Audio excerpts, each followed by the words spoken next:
Concussions are becoming a common injury among high school football players, but Purdue University research is finding the hits athletes take on the field may be harder than you think. News 18's Samantha Tiki reports on Purdue University's study of the long-term impact concussions are having on high school athletes and how researchers are working to develop a new technology to combat the problem.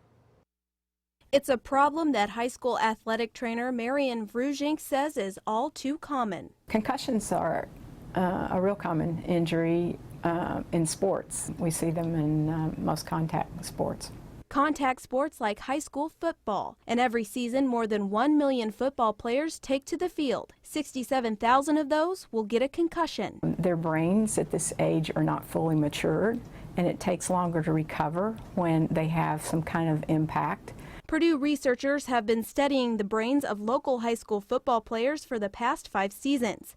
And their research shows athletes may be taking a bigger hit than what they thought. We are seeing changes in the athletes during the season as a result of hit exposure. Cognitive testing during the football season showed changes in verbal, visual, and cognitive memory. But the changes don't last long term. Most of the data, the athletes recover in the postseason, so they return to their preseason baseline. Now Purdue researchers are working to develop a safer helmet, but researcher Evan Breedlove says it's not an easy task. We don't have a really strong definition of what safer is. We're trying to understand better what the existing tests tell us and determine what are really the important measures that tell you whether or not a helmet's going to protect you from a skull fracture or protect you from a concussion. As research continues, Breedlove says helmets on the market now do a good job of keeping athletes safe, but urges parents to check them before their child heads out on the field. Make sure that it fits well and make sure that it remains in good condition. Different aspects like that can improve the quality of the performance of your helmet. Vrujink says until a better helmet is developed, parents and coaches need to make sure athletes aren't taking too many hits.